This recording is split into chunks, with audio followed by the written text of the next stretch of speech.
sabah hamısı videosunu değerli izleyicilerimiz görüyorsunuz.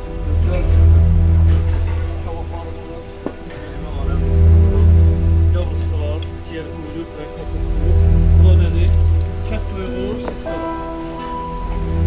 Setkada kababın kapakasını çıkartmasının her bir şey var. Çıkartmak bir şey asanatlarını göstereceğiz.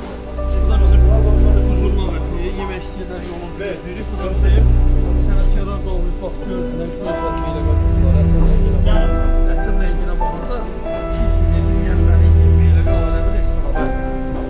Setkada çoxumuz 15 lira, 2 nəfər doyunca yiyir, 3 nəfər yiyir, amma 2 nəfər doyunca yiyir. Bir də kənd çoxumuz. Gördüyünüz kimi istəsə şalaklar, yerində sifarişimiz. Bakı şəhərində olmayan kebab, nazik ustalar, can ətindən, bir bastırma eləyib, bir silkəli, gözəl kebablar, tutaq kebabı, hər bir şey. Gələn qonaqlarımıza samovar çayımıza hədiyyədir sizlər üçün. Hamı ailə, uşaq, oturublar, canlı musiqi, biri-birindən gözəl oxuyanlar, istirahət edirlər. Yolunuzu gözləyirik, buyurun gəlin, Telegam Aləmi restoranımıza.